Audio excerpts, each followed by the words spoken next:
नमस्कार। मैं डॉक्टर सतीश कुमार मीना, सहायक आचार्य राजनीति विज्ञान, राजकीय महाविद्यालय बावनवास। इन व्याख्यानों की श्रृंखला में आप सभी का स्वागत है। जैसा कि हम इन व्याख्यानों में स्नातक द्वितीय वर्ष के प्रश्न पत्र भारतीय राज्य व्यवस्था में संविधान एवं संविधान निर्माण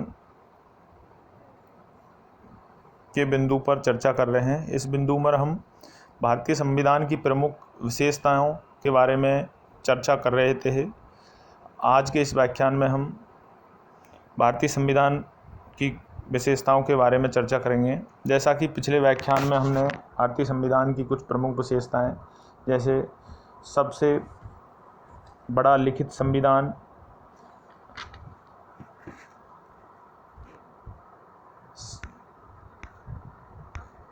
कठोर एवं लचीलेपन का समन्वय, एकात्मकता की और झुकाव के साथ संघीय व्यवस्था, सरकार का संसदीय रूप आदि विशेषताओं के बारे में विस्तार से चर्चा की।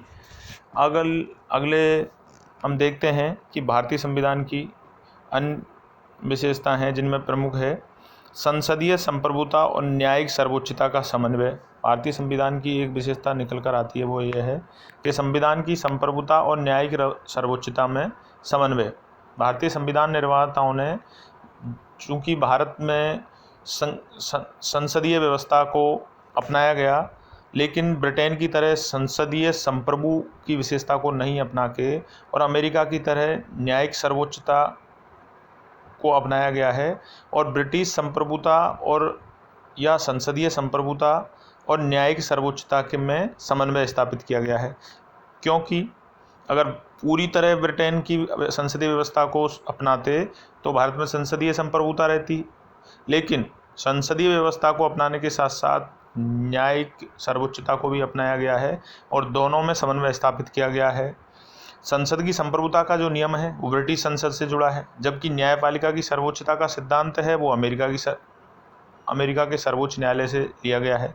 जिस प्रकार भारतीय संसदीय प्रणाली ब्रिटिश प्रणाली से भिन्न है, ठीक उसी प्रकार भारत में सर्वोच्च न्यायालय की न्यायिक समीक्षा शक्ति अमेरिका के सर्वोच्च न्यायालय से कम है। ऐसा इसलिए क्योंकि अमेरिका की जो संविधान है उसमें विधि की नियत प्रक्रिया का प्रावधान है, जबकि भारतीय संविधान में विधि द्वारा स्थापित प्रक्रिया अनुच्छेद 21 का में जो प्रावधान है उसको अपनाया गया है। इसीलिए भारतीय संविधान निर्माताओं ने ब्रिटेन की संसदीय संप्रभुता और अमेरिका की न्यायपालिका सर्वोच्चता के बीच उचित संतुलन बनाने का प्रयास किया है। एक और जहां सर्वोच्च न्यायालय अपनी न्यायिक समीक्षा की शक्तियों के तहत संसदीय कानूनों को असंवैधानिक घोषित कर सकता है, वहीं दूसरी ओर संसद अपने संवैधानिक शक्तियों के बल पर संविधान से के बड़े भाग को संशोधित कर सकता है। इस प्रकार हम कह सकते हैं कि भारतीय संविधान में संसद की संप्रभुता और न्यायिक सर्वोच्चता के बीच समन्वय स्थापित किया गया है।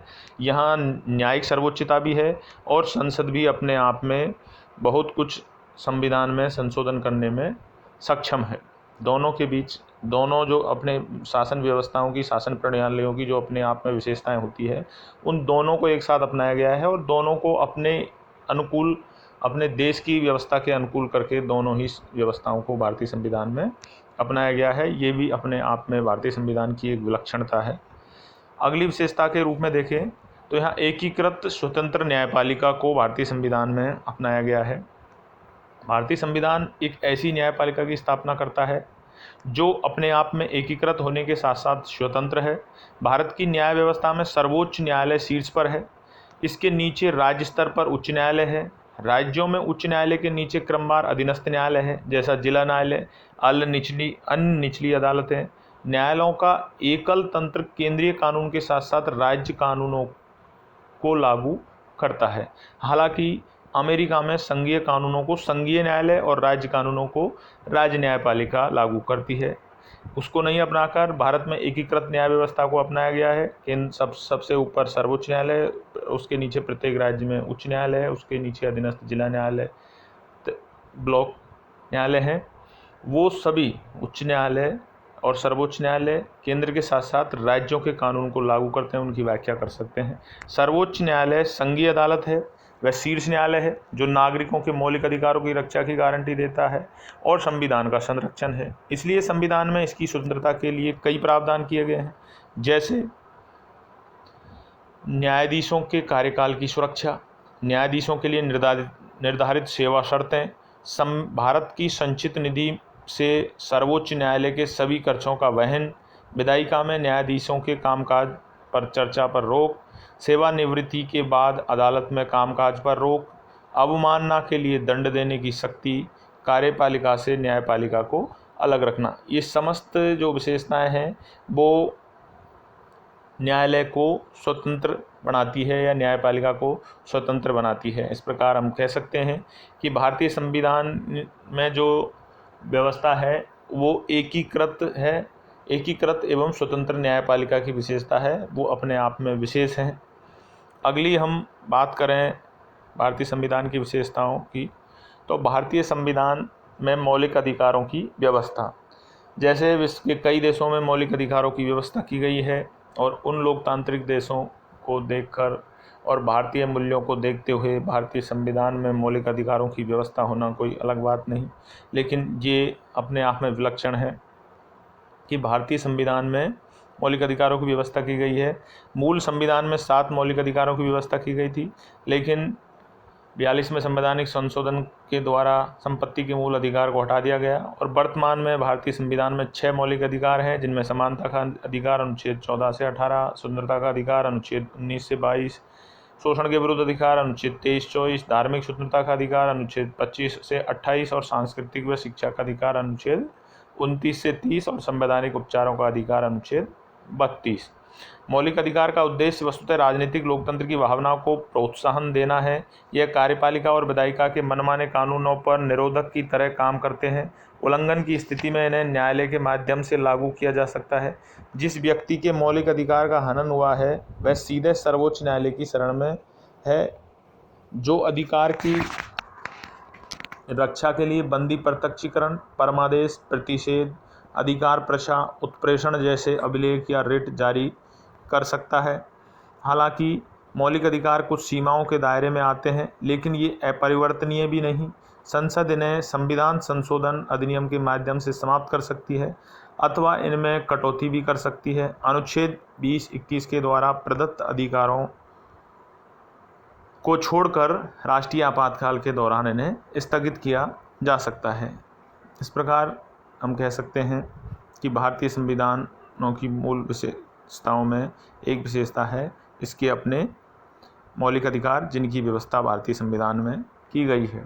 इसकी अगली विशेषता, जिस प्रकार मौलिक अधिकारों की व्यवस्था की गई है उस प्रकार राज्य के नीति निर्देशक सिद्धांतों की व्यवस्था भी भारतीय संविधान में की गई है।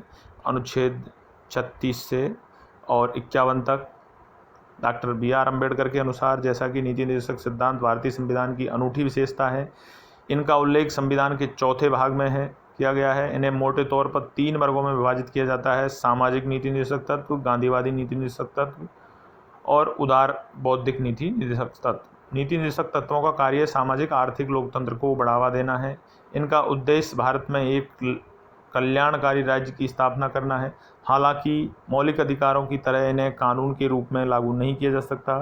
संविधान में कहा गया है कि देश की शासन व्यवस्था में ये सिद्धांत मौलिक हैं और यह देश की जिम्मेदारी है कि वह कानून बनाते समय इन सिद्धांतों को अपनाएं, इसलिए इन्हें लागू करना राज्य का नैतिक कर्तव्य है। किंतु इनकी पृष्ठभूमि में वास्तविक शक्ति राजनीतिक है, अर्थात जनमत है। मिनर्वा मिल्स मामले 1980 में सर्वोच्च न्यायालय ने कहा है कि भारतीय संविधान की नींव मौलिक अधिकारों और नीति निर्देशक सिद्धांतों के संतुलन पर रखी गई है। भारतीय संविधान की विशेषताओं में अगली विशेषता है इसके मौलिक कर्तव्य। जैसा कि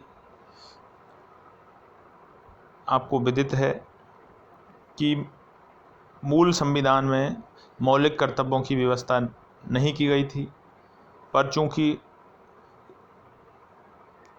स्वर्णिम सिंह समिति की सिफारिश के आधार पर 1976 में 42वें संवैधानिक संशोधन के माध्यम से आंतरिक आपातकाल के दौरान मौलिक कर्तव्यों को संविधान में जोड़ा गया और 2002 में 86वें संविधान संशोधन में एक और मौलिक कर्तव्य को भारतीय संविधान में जोड़ा गया। तो ये भी अपने आप में भारतीय संविधान की एक विशेषता बन जाती है। संविधान के भाग 4A में मौलिक कर्तव्यों का जिक्र किया गया है। इसके तहत प्रत्येक भारतीय का यह कर्तव्य होगा कि वह संविधान, राष्ट्रीय ध्वज, राष्ट्रीय गान का आदर करें, राष्ट्र की संप्रभुता, एकता, अखंडता की रक्षा करें, हमारी मिश्रित संस्कृति, समृद्ध धरोहर का अनुरक्षण करें, सभी लोग आपसी भाईचारे की भावना को विकसित करें इत्यादि। मौलिक कर्तव्य नागरिकों को यह याद दिलाते हैं कि अपने अधिकारों का इस्तेमाल करते समय उन्हें याद रखना चाहिए कि उन्हें अपने समाज, देश और अन्य नागरिकों के प्रति कुछ जिम्मेदारियों का निर्वहन भी करना है। नीति निर्देशक तत्वों की तरह कर्तव्यों को भी कानूनी रूप में लागू नहीं किया जा सकता। आज हमने भारतीय संविधान की इन प्रमुख विशेषताओं के बारे में चर्चा की। बाकी बची हुई विशेषताओं, अन्य भी बहुत सारी विशेषताएं हैं, उनके बारे में चर्चा अगले व्याख्यान में करेंगे। धन्यवाद।